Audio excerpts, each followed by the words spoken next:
Hello everyone. So today we'll discuss about important part of this laws of motion, that is equilibrium of bodies, right?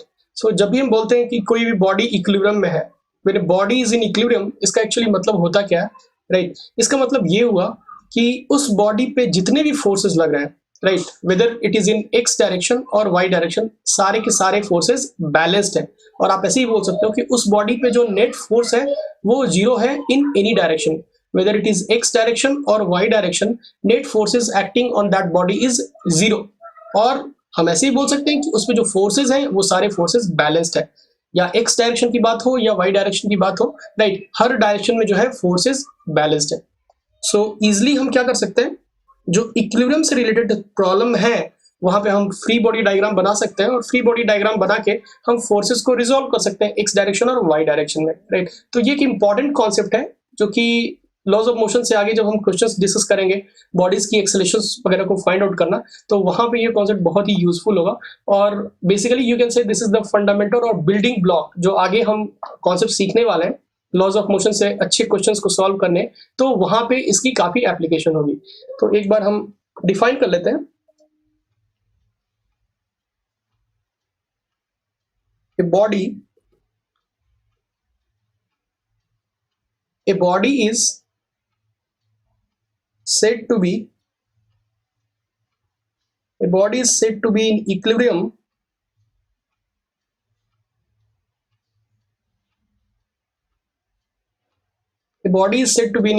if net forces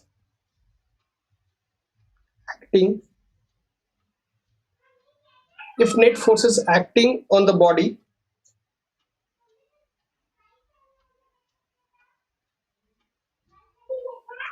is balanced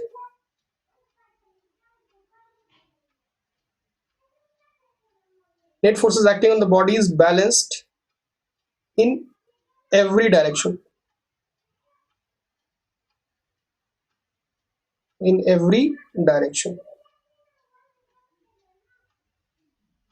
right.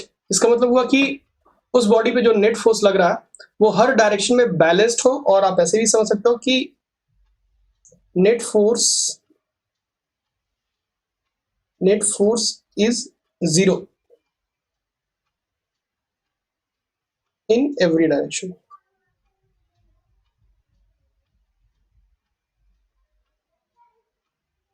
Net force is zero in every direction. तो x direction में भी total force zero, y direction में भी total force zero, and of course z direction में भी total force zero. So generally हमें z direction की जरूरत उतनी पड़ती नहीं है, मैक्सिमम हमें एक्स और वाई डायरेक्शन के बारे में ही बात करते हैं। तो यहाँ पे हम लिख सकते हैं कि summation of F X this is equal to zero, और summation of F Y this is equal to zero, right.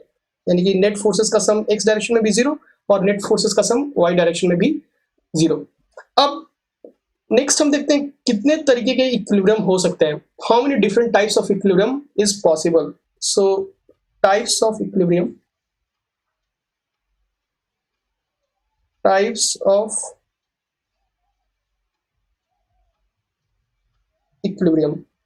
So generally we have to study, there are two types of equilibrium. So first is static equilibrium,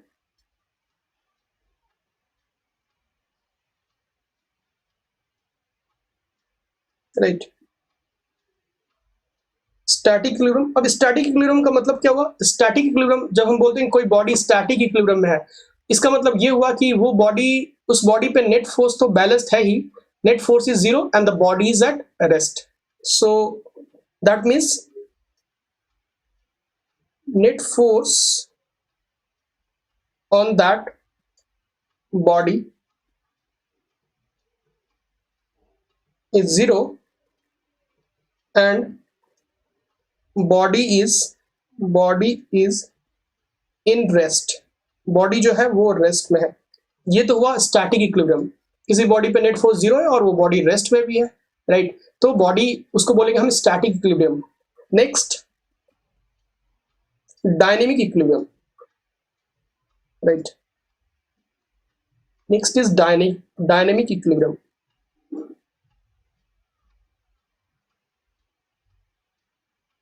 dynamic equilibrium.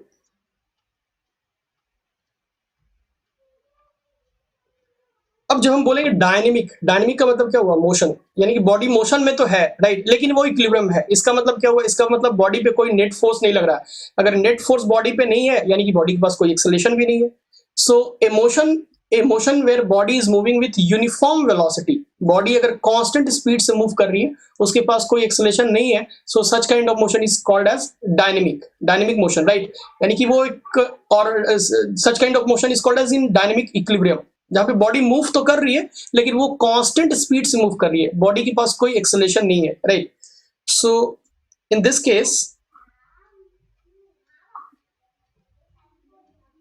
Case, body moves with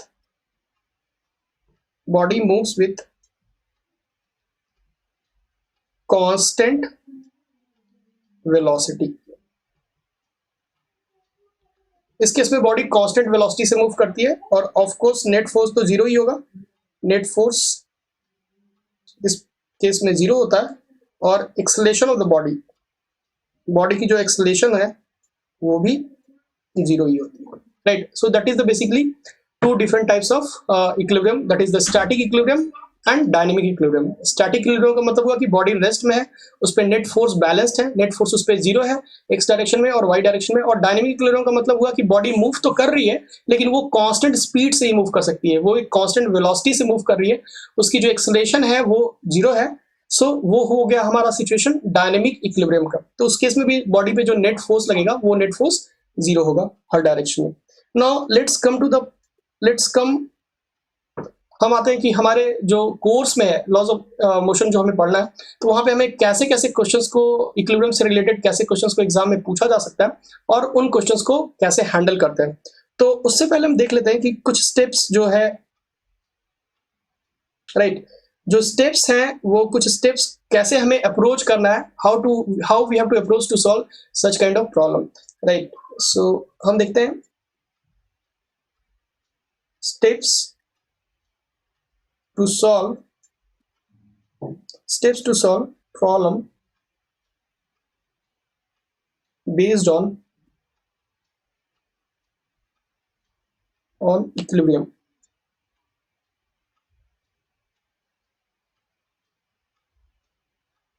right। steps to solve problem based on equilibrium। so जो equilibrium से related problems हैं उनको solve करने के लिए हमें क्या क्या स्टेप्स को फॉलो करना चाहिए। तो फर्स्ट स्टेप है हमारा, first step, draw FBD. Draw FBD. So पहले हमें एफबीडी ड्रॉ करना चाहिए। एफबीडी का मतलब क्या हुआ? Free body diagram.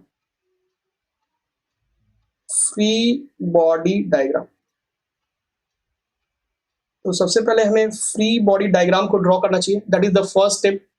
जो सेकंड स्टेप हमारा है,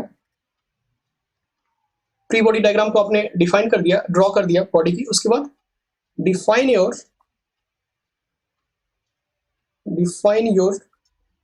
कोऑर्डिनेट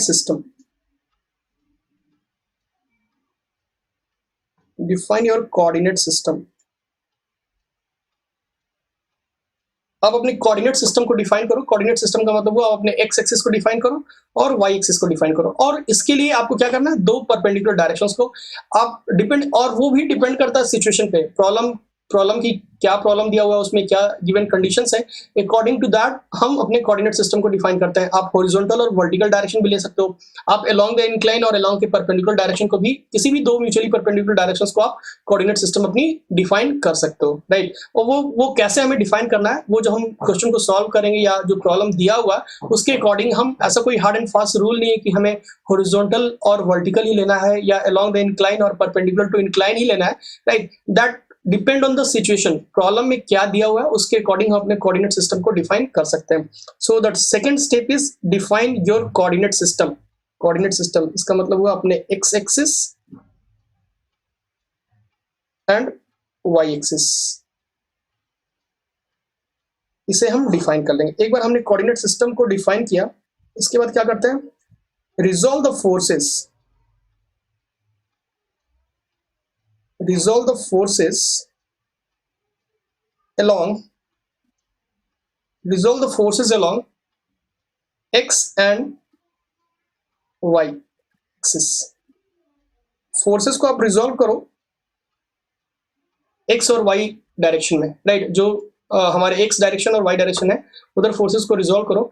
आफ्टर जब आपने उसको रिजॉल्व किया उसके बाद हम क्या करते हैं, उसके बाद balance the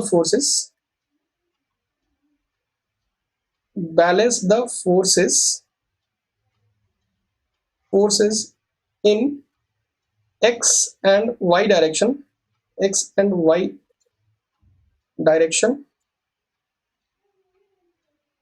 and form the equations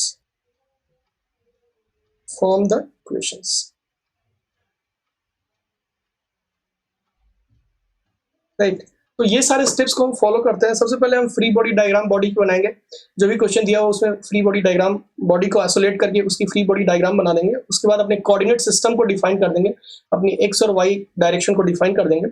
उसके बाद हम फोर्सेस को रिजॉल्व कर देंगे along x direction and y direction, and after that will write the equation along x direction और वाई डायरेक्शन। इक्वेशंस को फॉर्म करेंगे, उन इक्वेशंस को सॉल्व करेंगे और जो भी हमें कैलकुलेट करना है we can easily calculate that. So let's start with the, अब इसकी एप्लीकेशन पे आते हैं कि हमें जो क्वेश्चंस मिलेंगे उन क्वेश्चंस को कैसे सॉल्व करते हैं, तो वहां से हम बहुत कुछ सीख सकते हैं।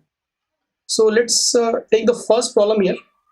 यहाँ पे आप देख लो, यहाँ पे दिया हुआ है कि ये पूरा सिस्टम इक्विलिब्रियम में है, राइट। एक फिक्स्ड वेज है हमारे पास, राइट। इस फिक्स्ड वेज पे एक ब्लॉक रखा हुआ है, एक ब्लॉक है जिसकी मास m है, राइट। और ये m की वैल्यू दी हुई है 10 kg मास दिया हुआ है। And in the question they are asking, question में दिया हुआ है calculate the tension in string. ये जो स्ट्रिंग है इस स्ट्रिंग में टेंशन कितना है, राइट। इस इंक्लाइन पे ये ब्लॉक रखा हुआ है, और हमें कैलकुलेट करना है कि calculate tension in the string. इस जो स्ट्रिंग में है टेंशन की वैल्यू कितनी है, and normal reaction between the block and the incline. ये जो ब्लॉक है हमारा, ब्लॉक इस इंक्लाइन पे रखा हुआ है, तो ऑफ कोर्स एक कांटेक्ट फोर्स यहाँ पे आएगा, एक नॉर्मल रिएक्शन आएगा between the block and the incline plane. तो इनके बीच में जो नॉर्मल रिएक्शन है उस नॉर्मल रिएक्शन की कितनी वैल्यू है वो हमें कैलकुलेट करना है। और ये वाली जो एंगल है, this angle is given 30 degree, ये एंगल 30 डिग्री है। तो सबसे पहले हम क्या करेंगे, सबसे पहले हम एक रफली इस बॉडी पे m पे कौन कौन से फोर्सेस लग रहे हैं उन फोर्सेस को हम रफली रिप्रेजेंट करते हैं। यहाँ पे रफली हम यहाँ रिप्रेजेंट करते हैं, उसके बाद हम इसको आइसोलेट करके इसकी फ्री बॉडी डायग्राम हम बनाएंगे। तो m पे आप देखो क्या क्या फोर्स लग रहा होगा। एक m पे तो एक mg लग रहा होगा ना, यहाँ पे एक mg लगेगा, यहाँ पे उसका वेट तो लगना ही है। एक टेंशन का फोर्स इधर m पे लगेगा, राइट, टेंशन का फोर्स इधर लगेगा। उसके अलावा क्या लगेगा, ये जो ब्लॉक है इस यहाँ पे कांटेक्ट में है ना इस इंक्लाइन के साथ, यानी कि एक नॉर्मल रिएक्शन, राइट। ये जो इंक्लाइन प्लेन है उसको पुश करेगा। अब हमेशा याद रखो जो नॉर्मल रिएक्शन होता है ना, जो नॉर्मल रिएक्शन होता है वो हमेशा होता है पुशिंग फोर्स, राइट। जब भी दो बॉडीज आपस में कांटेक्ट में होती हैं, right, whenever the two bodies they'll be in contact with each other, this normal reaction comes into picture and this is a action reaction force। ये action reaction यानी कि जो भी दो बॉडीज आपस में कांटेक्ट में है ये उन दोनों पे ही लगता है, राइट। इक्वल मैग्नीट्यूड का लगेगा बट इन अपोजिट डायरेक्शन। और ये फोर्स कुछ इस तरीके से लगता है, आप इसको ऐसे याद रखोगे तो आप कभी कंफ्यूज नहीं होगे नॉर्मल रिएक्शन की डायरेक्शन में, कि ये जो नॉर्मल रिएक्शन जब एक बॉडी दूसरे बॉडी पे नॉर्मल रिएक्शन लगाती है तो वो हमेशा उस बॉडी को पुश करना चाहती है, पुश, राइट, नॉट पुल, हमेशा पुश करना चाहती है। जैसे मान लो ये इंक्लाइन प्लेन है, राइट, तो इंक्लाइन प्लेन इस ब्लॉक पे नॉर्मल रिएक्शन लगाएगा तो इंक्लाइन प्लेन क्या करेगा, इसको पुश करना चाहेगा, राइट। और कांटेक्ट सरफेस के हमेशा परपेंडिकुलर डायरेक्शन में ये फोर्स लगता है। ये जो नॉर्मल रिएक्शन है हमेशा कांटेक्ट सरफेस के परपेंडिकुलर डायरेक्शन में लगता है, यानी कि ये जो इंक्लाइन प्लेन है इस बॉडी को इधर पुश करना चाहिए ना नॉर्मली, तो ये हो गई आपकी नॉर्मल रिएक्शन की डायरेक्शन। सो बेसिकली यहाँ पे जो नॉर्मल रिएक्शन की डायरेक्शन होगी वो नॉर्मल रिएक्शन की डायरेक्शन कुछ ये वाली होगी, राइट। ये नॉर्मल रिएक्शन की डायरेक्शन हो जाएगी, ये आपकी नॉर्मल रिएक्शन की डायरेक्शन हो जाएगी, करेक्ट नो। सो इसके अलावा तो और कोई फोर्स लग नहीं रहा है। जो अगर हम स्मॉल m पे बात करें, राइट, इस ब्लॉक की बात करें तो इस पे एक mg लग रहा है नीचे की तरफ, एक नॉर्मल रिएक्शन लग रहा है और एक टेंशन का फोर्स T लग रहा है। इसके अलावा और कोई दूसरा फोर्स लग नहीं रहा है। अब हम क्या करेंगे, अब हम इस स्मॉल m जो बॉडी है, जो ब्लॉक है m को, इसको आइसोलेट कर लेंगे और इसकी प्रॉपर तरीके से फ्री बॉडी डायग्राम हम बना देंगे। तो आइसोलेट कर लिया हमने इसे, लेट्स से हमने इसे यहाँ पे आइसोलेट कर लिया, हमने इसे इस m की बात कर रहे हैं, राइट, m जिसकी मास 10 kg है ना, इसको हमने आइसोलेट किया, आइसोलेट करके हम यहाँ पे लेट्स इसको एक पॉइंट से रिप्रेजेंट करें। उसके बाद आप क्या करोगे, उसके बाद आप एक इस तरीके से हॉरिजॉन्टल लाइन ड्रॉ करो, राइट, और ये वर्टिकल लाइन और ये हॉरिजॉन्टल लाइन आप ड्रॉ करो। उसके बाद अब देखो यहाँ पे जब फ्री बॉडी डायग्राम बनाते हो ना, तो आपको ध्यान में क्या रखना है, one very important point that we have to keep in mind so that it will be easy for us, हमें बहुत ही आसानी होगी फोर्सेस को रिजॉल्व करने में। तो हमें ध्यान में क्या रखना है कि जो भी फोर्सेस आप रिप्रेजेंट कर रहे हो ना, इस पॉइंट पे रिप्रेजेंट करो फोर्सेस जो इस बॉडी पे लग रहे हैं, इन पॉइंट पे रिप्रेजेंट करो एंड मेक श्योर कि जो फोर्सेस की टेल है, फोर्सेस जब भी आप फोर्स वेक्टर को रिप्रेजेंट करोगे तो उसकी टेल को हमेशा इस पॉइंट पे रखो। टेल को हमेशा, मतलब सारे जो फोर्सेस है ना, सारे जो वेक्टर्स हैं, सारे फोर्सेस आप जो रिप्रेजेंट करोगे फ्री बॉडी डायग्राम बनाने में, तो we have to make sure कि उनके सारे के टेल्स जो हैं आपस में कोइंसाइड होनी चाहिए, right? We have to make sure that the tails of all these forces, all the forces which are acting on the body, right, when we'll draw the free body diagram, tails will be coinciding, सारे के सारे tails एक दूसरे से coincide करेंगे, right? हमें ये ध्यान रखना है। उससे होगा क्या, उससे हमें कोई कंफ्यूजन नहीं होगा और फोर्सेस को रिजॉल्व करना बहुत ही ज्यादा आसान हो जाएगा, राइट? हम देखते हैं। So next will represent the forces, forces को हम रिप्रेजेंट करते हैं। जैसे आप मान लो टेंशन, ये टेंशन वाला फोर्स है, ठीक है ना, ये तो अलोंग द इंक्लाइन है ना, ये टेंशन का फोर्स है, T है, इसे हम रिप्रेजेंट करते हैं। या सबसे पहले आप क्या करो, mg को रिप्रेजेंट कर दो, ये वर्टिकली डाउनवर्ड डायरेक्शन में mg, और m की वैल्यू कितनी है, 10 है ना, 10g, सो 10g, तो ये आपका हो गया, ये आपका हो गया 10g, 10g हो गया। नेक्स्ट क्या है, नेक्स्ट जो हमारा फोर्स है वो है नॉर्मल रिएक्शन। नॉर्मल रिएक्शन क्या है, देखो ये जो नॉर्मल रिएक्शन है ना, इस इंक्लाइन के परपेंडिकुलर है, और ये इंक्लाइन हॉरिजॉन्टल से कितना एंगल बना रहा है, ये हॉरिजॉन्टल से 30 डिग्री एंगल बना रहा है, ठीक है ना। ये तो एक सबसे पहले आप क्या करोगे, इस इंक्लाइन को ड्रॉ करोगे, तो ये हमारा इंक्लाइन है ना,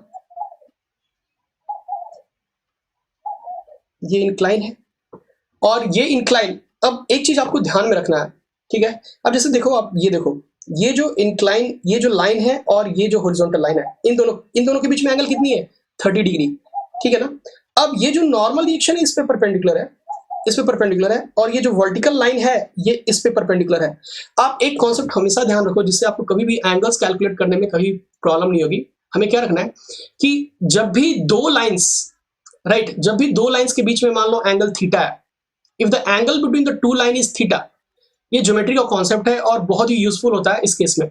if the angle between the two line is theta and if we draw normal to this two lines, if the angle between the two line is theta and if you draw the perpendicular on these two lines and if these perpendiculars, right, if these perpendiculars, दो lines के बीच में अगर angle theta है, अगर आप इन दोनों lines पे perpendicular draw करोगे तो उनके बीच में भी एंगल हमेशा थीटा ही होगा। If the angle between the two line is theta and if you draw the normal or perpendicular on these two lines, then the angle between these two lines perpendicular will also be theta, right? इस point को मैं यहाँ पे लिख देता हूँ, यहाँ पे नोट करके, just I'll make a note here.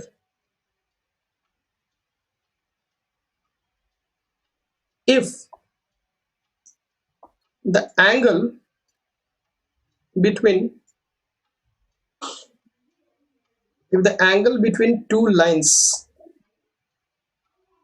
lines is theta, then angle between normal drawn on these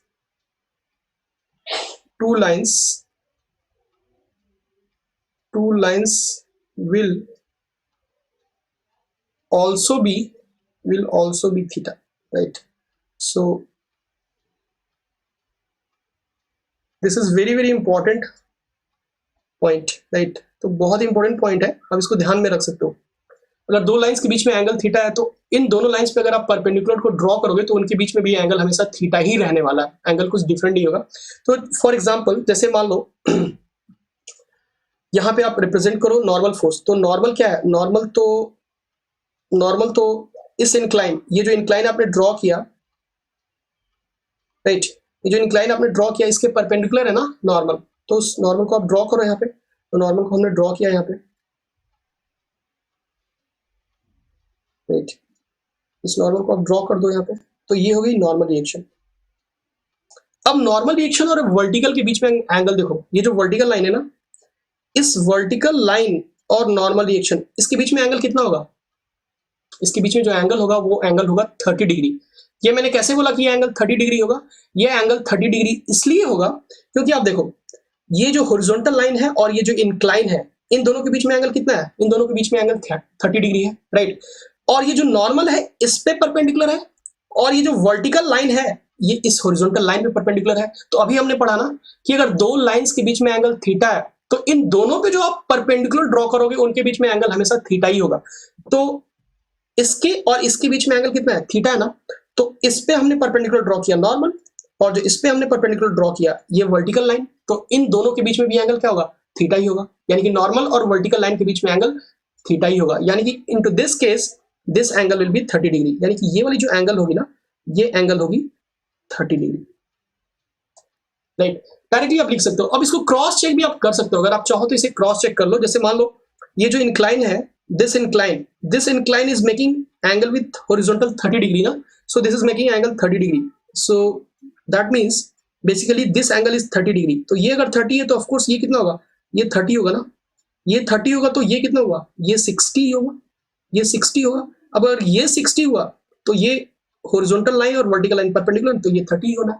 सो ऐसे भी आप कर सकते हो, लेकिन उसमें क्या होगा, इसमें थोड़ा टाइम लगेगा। आप हर एंगल को कैलकुलेट करोगे और वहां पे क्या होगा, डायरेक्टली आप बेस्ड ऑन द ऑब्जर्वेशन, अगर आप इस पॉइंट को याद रखो कि if the angle between the two line is theta and if you draw the perpendicular on these two line, तो उनके बीच में भी एंगल हमेशा थीटा ही होता है। तो डायरेक्टली हम लिख सकते हैं, राइट। तो इससे हमारा जो कैलकुलेशन होगा वो थोड़ा फास्ट हो जाएगा, ठीक है। तो वो एंगल हमने रिप्रेजेंट किया।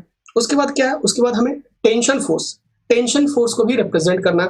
तो टेंशन किधर है? टेंशन तो अलोंग द इंक्लाइन है ना, इस डायरेक्शन में टेंशन की फोर्स है टी, तो उसे भी हम रिप्रेजेंट कर देते हैं। सो टी को रिप्रेजेंट हम करते हैं, तो ये आपकी होगी,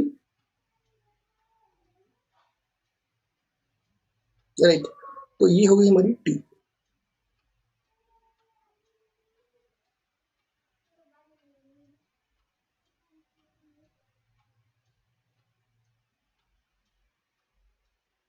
ये होगी टी, राइट। और ये जो है ये टेंशन फोर्स तो इस लाइन के अलोंग है ना, जो हॉरिजॉन्टल एंगल कितना बना रहा है? 30। सो ये 30। सो बेसिकली ये एंगल जो होगी आपकी 30 डिग्री, राइट। तो हमने क्या किया? हमने सारे फोर्सेस को रिप्रेजेंट कर दिया, राइट। हमने बॉडी को आइसोलेट किया, सारे फोर्सेस को रिप्रेजेंट किया, और रिप्रेजेंट करते हुए हमने इस बात का ध्यान रखा कि सारे फोर्सेस जो है उनके टेल्स आपस में कोइंसाइड कर रहे हैं। आप यहाँ पे देख सकते हो सबके टेल्स यहाँ पे कोइंसाइड कर रहे हैं। आफ्टर दैट उसके बाद हम क्या करते हैं? उसके बाद अपनी कोऑर्डिनेट सिस्टम को हम एक बार डिफाइन कर लेते हैं कि किस डायरेक्शन को हम एक्स मान रहे हैं और किस डायरेक्शन को आप वाई मान रहे हैं। तो आप कुछ भी कर सकते हो यहाँ पे। एक तो आपके पास ऑप्शन ये है कि आप हॉरिजॉन्टल डायरेक्शन को एक्स मान लो और जो वर्टिकल डायरेक्शन है उसको वाई मान लो, और एक आपके पास दूसरा ऑप्शन ये भी है कि आप अलोंग द इंक्लाइन डायरेक्शन को एक्स मान लो और उसके परपेंडिकुलर जो डायरेक्शन है उसको वाई मान लो, और दोनों डायरेक्शन में फोर्सेस को रिजॉल्व करके बैलेंस कर दो, राइट। तो हम यहाँ पे क्या कर रहे हैं? हम यहाँ पे इस डायरेक्शन को लेट से हमने अपने कोऑर्डिनेट सिस्टम को डिफाइन किया और हम बोल रहे हैं कि नहीं, ये वाली जो डायरेक्शन है हमारी, दिस डायरेक्शन, इस डायरेक्शन को हम बोल रहे हैं कि ये हमारी और x है और ये वाली डायरेक्शन हमारी y है, राइट। तो ये हमारी डायरेक्शन, इसे हम बोल रहे हैं x, और ये जो डायरेक्शन है इसे y बोल रहे हैं। तो हमने अपनी x और y डायरेक्शन को रिप्रेजेंट कर दिया। आफ्टर दैट उसके बाद क्या करेंगे? फोर्सेस को बैलेंस कर देते हैं। x डायरेक्शन में फोर्स को बैलेंस करते हैं और y डायरेक्शन में फोर्सेस को बैलेंस करते हैं। सो यहाँ पे लिखते हैं हम अलोंग x।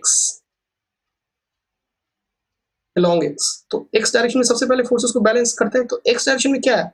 ये t है ना, तो t का एक कंपोनेंट इधर आएगा, that will B t cos 30, और नॉर्मल का कंपोनेंट इधर आएगा, तो n cos 60, यानी कि t cos 30 is equal to n cos 60।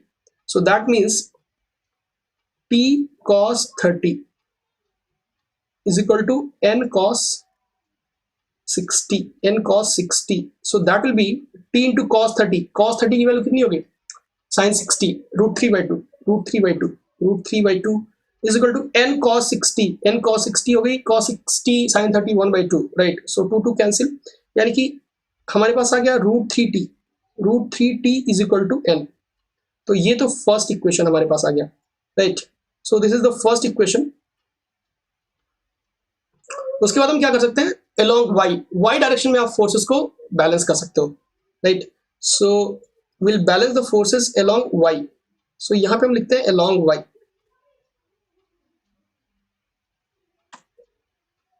Along y.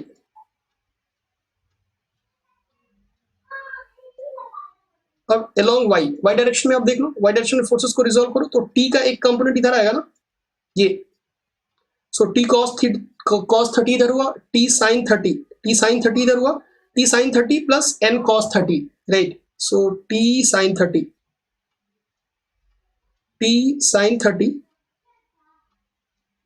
Plus n cos 30 and this is equal to this vertical direction में ये 10g, this is equal to 10g. So ये हमारा हो गया 10g, राइट. दिस इक्वेशन 2, ये हमारा equation 2 हो गया. सो इन दोनों इक्वेशंस को हम सॉल्व कर सकते हैं, राइट. तो इन दोनों इक्वेशन को हम सॉल्व करते हैं तो हमारे पास आ गया t sin 30, right. t sin 30 plus n cos 30, this is equal to 10g, correct. So t into sin 30, that is 1/2, t/2 plus n into cos 30 is √3/2, is equal to 10g, right. और यहां से आप n की जगह रख दो √3t, ये जो हमने कैलकुलेट किया हुआ है ना, n की जगह आप रख दो √3t. So this will be t/2 plus √3/2 into n, और n की जगह हमने रखा √3t. This is equal to 10g. ये हमारा हो गया 10g. आफ्टर दैट हम इसको कैलकुलेट कर सकते हैं. This will be t/2 plus √3/2 into √3t, that will be 3/2. So 3/2t, right. t/2 plus √3 into √3, 3t/2 is equal to 10g. So that will be, ये हमारा हो गया, right. So कितना हुआ 4t/2 this is equal to 10g. 4t/2 is equal to 10g, and from here we can say 2t is equal to 10g, and t is equal to 10g divided by 2. So that will be 5g. ये हो गया हमारा 5g, right. So t की जो value आ गई 5g, that is 50 Newton. तो answer तो हमारा हो गया 50 न्यूटन. ये हमारा हो गया 50 न्यूटन आंसर, राइट. इस केस में नाउ नेक्स्ट क्या है, नॉर्मल वी हमें कैलकुलेट करना है ना, block and the normal reaction. So normal reaction की वैल्यू कितनी है, √3t. So n is equal to √3t. So from here we can say n is equal to √3 times t, right. So n is equal to √3 into t, 50, यानी कि 50 √3 Newton. So the answer is 50 √3 Newton. That is the answer. So T is 50 Newton and normal reaction is 50 √3 Newton. तो इस तरीके से हम इसको solve कर सकते हैं. Now let's come to the next problem. अब नेक्स्ट प्रॉब्लम पे आता है. यहाँ पे क्वेश्चन में क्या दिया हुआ है, पहली बात कि पूरी बॉडी तो इक्विलिब्रियम में है ही, पूरी बॉडी इक्विलिब्रियम में है, राइट. यानी कि जो स्फेयर है हमारा, ये जो स्फेयर है वो इक्विलिब्रियम में है, इसकी मास दी हुई है वो 20 kg इसकी मास दी हुई है. और क्वेश्चन में हमसे ये पूछ रहा है कि find the normal reaction on the sphere. तो इस स्फेयर पे नॉर्मल रिएक्शन कितना होगा. तो पहले इस स्फेयर का कांटेक्ट कितना है. इस स्फेयर का दो कांटेक्ट है. एक तो इस स्फेयर का कांटेक्ट है ये जो वर्टिकल वाला वाल है, इसके साथ इसका कांटेक्ट है, और जो इसका दूसरा कांटेक्ट है उसका दूसरा कांटेक्ट इस इंक्लाइन के साथ कांटेक्ट है, राइट. सो दो कांटेक्ट्स हैं और जहां जहां कांटेक्ट्स हैं वहां तो नॉर्मल रिएक्शन आएगा ही. यानी कि here there are two contacts, so there will be two normal reactions. दो नॉर्मल रिएक्शंस यहां पे लगेंगे, राइट. तो एक रफली अगर मैं यहां पे इस बॉडी की फ्री बॉडी डायग्राम ड्रॉ करूं रफली, राइट, रफली, तो यहां पे जो इस बॉडी पे क्या लगेगा, एक mg का फोर्स तो नीचे लगेगा, राइट. एक mg का फोर्स नीचे लगेगा ही. एक जो नॉर्मल रिएक्शन यहां पे लगेगा, राइट, इसको मैं कुछ N1 बोलता हूँ और एक नॉर्मल रिएक्शन यहाँ पे लगेगा, ये N2 बोलता हूँ, राइट। इसमें तो कोई डाउट नहीं होना चाहिए क्योंकि हमें पता है कि नॉर्मल रिएक्शन हमेशा क्या होता है, जो बॉडी लगा रही है दूसरे बॉडी पे नॉर्मल रिएक्शन वो हमेशा उसको पुश करती है, राइट। यानी कि ये जो इंक्लाइन है ये इसको पुश करेगा नॉर्मली कॉन्टेक्ट सरफेस पे नॉर्मली, यानी इधर ये जो इंक्लाइन है ये इसको पुश करेगा यानी कॉन्टेक्ट सरफेस के परपेंडिकुलर इधर, राइट। तो इसमें कोई डायरेक्शन में कोई प्रॉब्लम है नहीं, राइट। अब क्या करते हैं, एक बार हमने डिफाइन कर लिया, हमने रफली यहाँ पे जितने भी फोर्सेस लग रहे हैं इस बॉडी पे उनको ड्रॉ कर लिया। आफ्टर दैट उसके बाद हम क्या कर सकते हैं, उसके बाद हम इस बॉडी को आइसोलेट करते हैं, इसको एक पॉइंट से रिप्रेजेंट करते हैं और यहाँ पे हम फोर्सेस को रिप्रेजेंट करते हैं, ड्रॉ करते हैं। And again I am telling, मैं एक बार फिर आपको बोल रहा हूँ, we have to make sure कि whenever we are representing the forces we have to make sure कि ऑल द फोर्सेस, राइट, उनके जो टेल्स हैं, the tails of all the forces they are coinciding, सारे के सारे जो टेल्स हैं वो कोइंसाइड कर रहे हैं। उससे होगा क्या, उससे हमें सॉल्व करना थोड़ा आसान हो जाएगा, right. So let's come to this. So this m is equal to 20 kg. So we are drawing the free body diagram of this body. So I have represented this, right, with a point, and let's say I am drawing this horizontal, vertical and this horizontal, right. After that यहाँ पे एक force लग रहा होगा mg जो कि vertically downward है, तो उसे हम रिप्रेजेंट कर रहे हैं, तो ये हमारा हो गया mg, उसे हमने रिप्रेजेंट किया, ये हो गया mg which is equal to 20g force. अब देखो एक तो N2 है ना, N2 हॉरिजॉन्टल डायरेक्शन में ही है, ये N2 फोर्स जो है ये इस डायरेक्शन में है, राइट, N2। तो उस N2 को भी आप दिखा दो, यहाँ पे उस N2 को आप इधर दिखा दो, इस N2 को हमने दिखा दिया। आफ्टर दैट एक फोर्स है N1। अब N1 इंक्लाइन के साथ कितना एंगल बना रहा है, देखो N1 इस इंक्लाइन पे परपेंडिकुलर है ना, N1 इस इंक्लाइन पे परपेंडिकुलर है, ठीक है ना। तो सबसे पहले हम इस इंक्लाइन प्लेन को बना देते हैं, राइट। तो इस इंक्लाइन प्लेन को आप ड्रॉ कर दो, यहाँ पे हम ड्रॉ करते हैं, ये हमारी होगी इंक्लाइन, ये हमारी होगी इंक्लाइन, राइट। इस इंक्लाइन के परपेंडिकुलर है N1। तो N1 का जो वर्टिकल के साथ एंगल होगा, N1 का जो वर्टिकल के साथ एंगल होगा वो एंगल कितना होगा, अभी मैंने आपको बताया जब भी दो लाइंस के बीच में एंगल होता है थीटा, तो अगर उन दोनों लाइंस पे आप परपेंडिकुलर को ड्रॉ करोगे तो उन दोनों परपेंडिकुलर के बीच में भी एंगल कितना होगा, थीटा ही होगा। तो angle between this incline and the horizontal is 37 degree, right. इसका मतलब क्या हुआ, इसका मतलब ये हुआ कि इस इंक्लाइन पे जो मैं परपेंडिकुलर ड्रॉ करूंगा वो कौन सा परपेंडिकुलर है, वो है नॉर्मल, और इस हॉरिजॉन्टल लाइन पे जो परपेंडिकुलर ड्रॉ करूंगा, राइट, वो कौन सा है, वो वर्टिकल। तो इनके बीच में भी एंगल कितना होगा, थीटा होगा। यानी कि जो ये नॉर्मल रिएक्शन N1 है, ये जो वर्टिकल के साथ एंगल बनाएगा वो वर्टिकल के साथ एंगल कितना होगा, that angle will be 37 degree.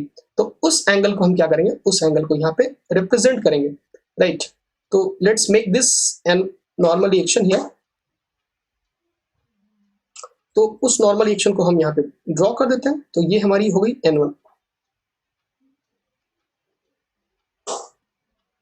ये हमारी हो गई N1 हमने ड्रॉ किया, and this will make angle 37 degree with vertical. ये वर्टिकल के साथ एंगल जो बनाएगा वो एंगल होगा 37 degree.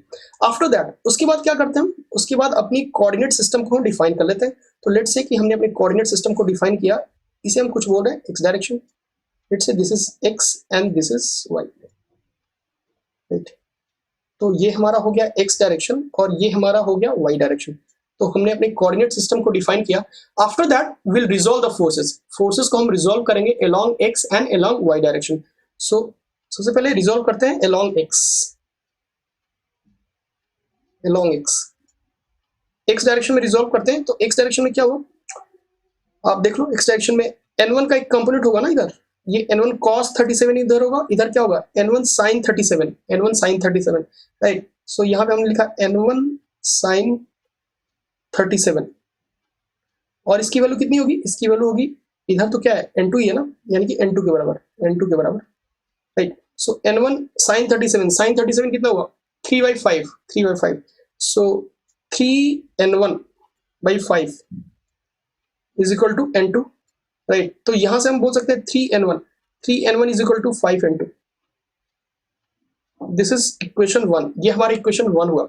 Now let's talk about y direction, if you look at the y direction, तो y डायरेक्शन में n1 का एक कंपोनेंट इधर आएगा ना, n1 cos 37, n2 का तो कोई कंपोनेंट आएगा नहीं क्योंकि ये हॉरिजॉन्टल डायरेक्शन में, सो n1 का जो कंपोनेंट आएगा, the component of n1 in y direction, that will be n1 cos 37, so n1 cos 37 is equal to 20g. So here we can write along y,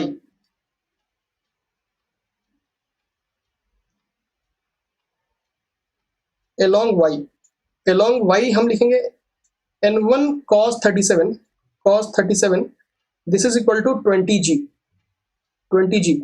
So n1 into cos 37, that will be 4 by 5, so 4 by 5 is equal to 20g.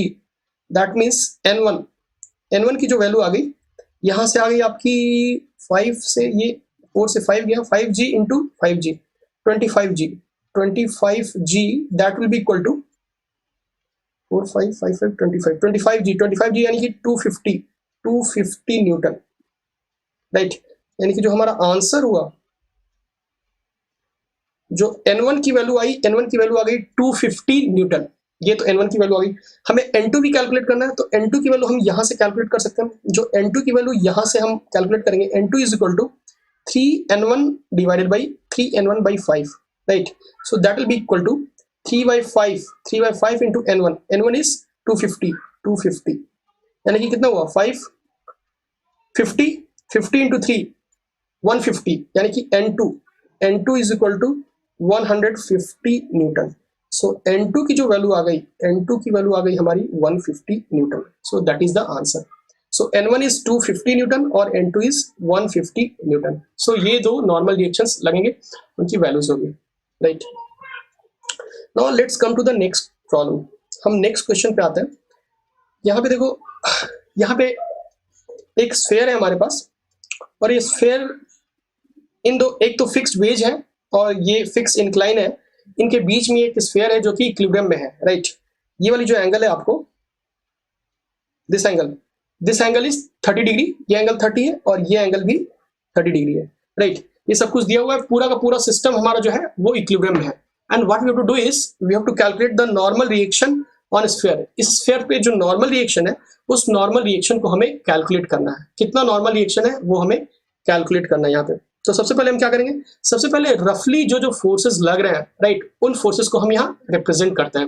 What are the different forces acting, right, उन सारे forces को हम यहाँ पे represent कर देते हैं, जो फोर्सेस यहाँ पे लग रहे हैं। तो यहाँ पे अगर आप देखो, तो सबसे पहले क्या लग रहा है, सबसे पहले तो इसका एक mg तो लगेगा ही, ये mg लगेगा। mg के अलावा एक ये नॉर्मल रिएक्शन इस तरीके से इधर लगेगा इस स्फीयर पे, और एक जो दूसरा नॉर्मल रिएक्शन लगेगा वो कुछ इधर लगेगा, राइट, इसके परपेंडिकुलर लगेगा, ये नॉर्मल रिएक्शन होगा, राइट। तो हम उन सारे फोर्सेस को यहाँ पे रिप्रेजेंट करते हैं।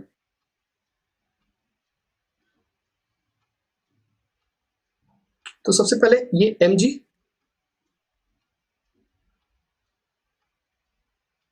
ये mg हुआ, mg लगेगा, राइट। इसके अलावा जो लगेगा, इसके अलावा एक नॉर्मल रिएक्शन लेट से ये लगेगा, इसे कुछ मैं n1, और एक नॉर्मल रिएक्शन ये लगेगा, राइट, इसे कुछ मैं n2 बोलता हूँ, n2, राइट। अब हम क्या करते हैं, अब हम इस बॉडी को, ये जो स्फीयर है, इसको आइसोलेट करते हैं, आइसोलेट करके इसे एक पॉइंट से रिप्रेजेंट करते हैं, और वहां पे सारे फोर्सेस को हम ड्रॉ करते हैं। सो हमने इसे लेट से आइसोलेट किया, ये हमारा ब्लॉक m, स्फीयर m है, जिसकी मास 10 kg है। इसे हमने आइसोलेट कर लिया, आइसोलेट करके इसे हम एक पॉइंट से रिप्रेजेंट करते हैं,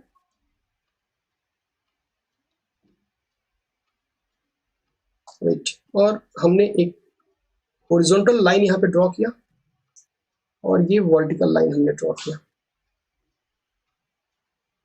ठीक है। अब देखो एक mg आप दिखा दो, mg तो वर्टिकली डाउनवर्ड है ना, 10g, आप इसे 10g दिखा दो, 10g दिखा दो। तो हमने इसे 10g दिखा दिया, ये हो गया हमारा 10g, right. After that n1 क्या है, n1 देख लो आप, n1 ये जो इंक्लाइन है, इस इंक्लाइन के परपेंडिकुलर है ना, तो आप क्या करो, आप उस इंक्लाइन को पहले ड्रॉ कर लो, ठीक है ना। उस इंक्लाइन को हमने ड्रॉ किया, यहाँ पे ये इंक्लाइन हमने ड्रॉ किया, इस इंक्लाइन के परपेंडिकुलर है। अब ये सोचो कि ये जो N1 है ना, ये N1 वर्टिकल से कितना एंगल बनाएगा, N1 जो वर्टिकल से एंगल बनाएगा वो कितना, तो बिल्कुल हम सेम कॉन्सेप्ट जो हमने अभी तक यूज किया उसी कॉन्सेप्ट को यूज करेंगे।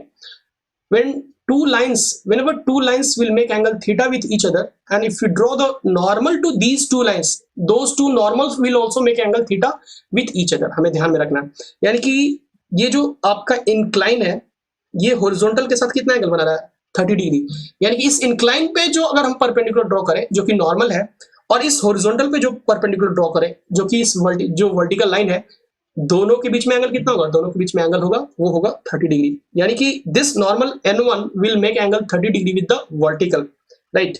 यानी कि ये जो N1 है ये वर्टिकल के साथ जो एंगल बनाएगा, वर्टिकल के साथ एंगल कितना बनाएगा, वर्टिकल के साथ ये एंगल बनाएगा 30 डिग्री। सो इस N1 को आप रिप्रेजेंट कर लो, ये N1 हो गया, ये आपकी N1 हो गई।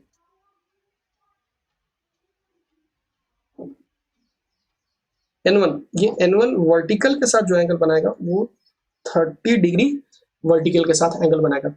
उसके बाद हम N2 पे आते हैं, N2 पे, तो N2 का आप देख लो, N2 जो हॉरिजॉन्टल, N2 जो है इस इंक्लाइन पे परपेंडिकुलर है ना, N2 इस इंक्लाइन पे परपेंडिकुलर है, इस इंक्लाइन पे परपेंडिकुलर है N2, राइट। और ये जो इंक्लाइन है हॉरिजॉन्टल के साथ कितना एंगल बना रहा है 60 डिग्री, 60 डिग्री, यानी कि जो N2 है ये N2 जो वर्टिकल के साथ एंगल बनाएगा, वर्टिकल के साथ, ये वर्टिकल के साथ कितना एंगल बनाएगा, ये N2 वर्टिकल के साथ एंगल बनाएगा 60 degree, right, because the angle between this incline and the horizontal is 60 degree. So if you draw the perpendicular to this incline and this horizontal line, they'll also make angle 60 degree with each other. यानी कि N2 and the vertical both will, N2 with vertical, N2 का जो vertical के साथ angle होगा, vertical line के साथ, वो एंगल कितना होगा, वो एंगल होगा 60 डिग्री, राइट। इसका मतलब हुआ कि हम क्या करेंगे यहाँ पे,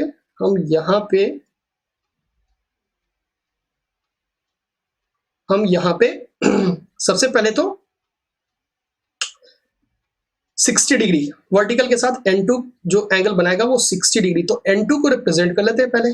तो N2 हमारा कुछ इस तरीके से है, देखो इस इंक्लाइन, ये जो इंक्लाइन है इसके परपेंडिकुलर, राइट, यानी कि ये जो कुछ इस तरीके से, ये इस तरीके से 60 डिग्री, करेक्ट ना, ये हो गई N2, ये N2 फोर्स हो गई, और ये जो वर्टिकल के साथ एंगल बनाएगा ये 60, ये वर्टिकल है ना, ये वर्टिकल लाइन, इसके साथ जो एंगल बनाएगा ये 60 हो गया, राइट। तो ये हो गई आपकी N2 फोर्स। आफ्टर दैट हमने इन सारे फोर्सेस को रिप्रेजेंट किया, after that what we can do, we can define our coordinate system. हम अपने कोऑर्डिनेट सिस्टम को डिफाइन कर सकते हैं। कोऑर्डिनेट सिस्टम को आप डिफाइन कर दो, तो कोऑर्डिनेट सिस्टम को हम डिफाइन करते हैं, लेट्स से दिस डायरेक्शन, मान लो ये हमारी x डायरेक्शन हो गई और ये हमारी y डायरेक्शन होगी, right. So this is our x direction and this is our y direction. After that उसके बाद क्या करते हैं, उसके बाद हम फोर्सेस को रिजॉल्व करते हैं x और y डायरेक्शन में और उसको बैलेंस करते हैं। So along x, if you talk about x, first we talk about x, तो in x डायरेक्शन में क्या होगा, n1 का ये वाला जो कंपोनेंट आएगा that will be n1 sin 30, n1 का इधर n1 cos 30, n1 sin 30, so one component is n1 sin 30, n1 sin 30, right no. और उसको बैलेंस कौन करेगा, उसको बैलेंस जो करेगा उसको बैलेंस करेगा, ये करेगा N2 का कंपोनेंट, उसको बैलेंस करेगा N2 का कंपोनेंट। N2 का कंपोनेंट इधर कितना है, N2 का कंपोनेंट इधर N2 cos 30, ये एंगल 30 है ना, ये 60 है, ये 30 है, N2 cos 30 और N2 sin 60 आप बोल सकते हो। सो that will B N2 cos 30, so this is N2 cos 30, so n1 sin 30 is 1 by 2, so n1 by 2 is equal to n2 cos 30, cos 30 is sin 60 root 3 by 2, so root 3 by 2 into n2, so 2 cancel, so n1 is equal to root 3 n2, so this is the first equation। तो ये हमारा first equation हो गया। now let's talk about along y,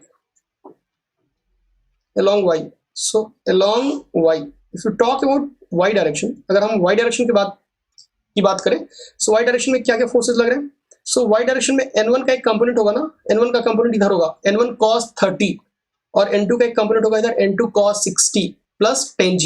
so we can write here, सबसे पहले equations को form करते हैं। n1 cos 30 this is equal to n2 cos 60 plus 10g, right. This is equation 2, ये हमारा दूसरा इक्वेशन हो गया, right. So after that this we can write as n1 cos 30 यानी कि √3/2। So n1 into √3/2 this is equal to n2 cos 60 cos 60 की value कितनी होती है 1/2 होगी प्लस 10g, राइट। सो अब क्या करेंगे, हम n1 की वैल्यू यहाँ पे रख देते हैं। फर्स्ट इक्वेशन से हम उठा के यहाँ से हम n1 की वैल्यू यहाँ पे डाल देते हैं, राइट। सो n1 की वैल्यू हमने डाल दी √3 n2। So putting the values, right, after that putting the values here, ये कितना होगा √3 n2 इंटू √3 n2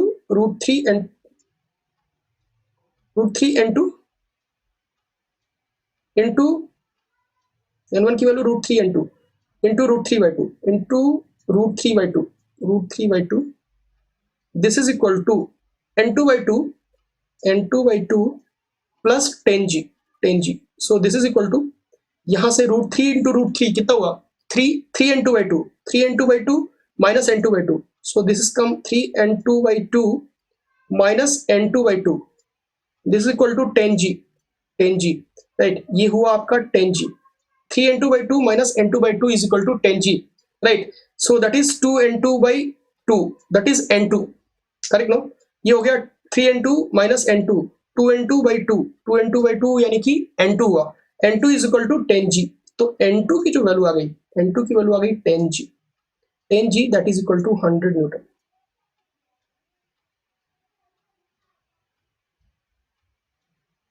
राइट। यानी कि n2 की जो वैल्यू आ गई वो 100 न्यूटन। अब n2 की वैल्यू 100 आ गई तो n1 भी कैलकुलेट कर सकते हैं, उसमें आप इक्वेशन फर्स्ट में इक्वेशन में डाल दो। सो जो n1 की वैल्यू आएगी √3 n2 यानी कि √3 into n2, √3 into 100, right. So that will be equal to 100 √3 n2। सो this is equal to this much 100 √3 newton, √3 into 100 √3 Newton. That is the answer. I hope it will be useful for you.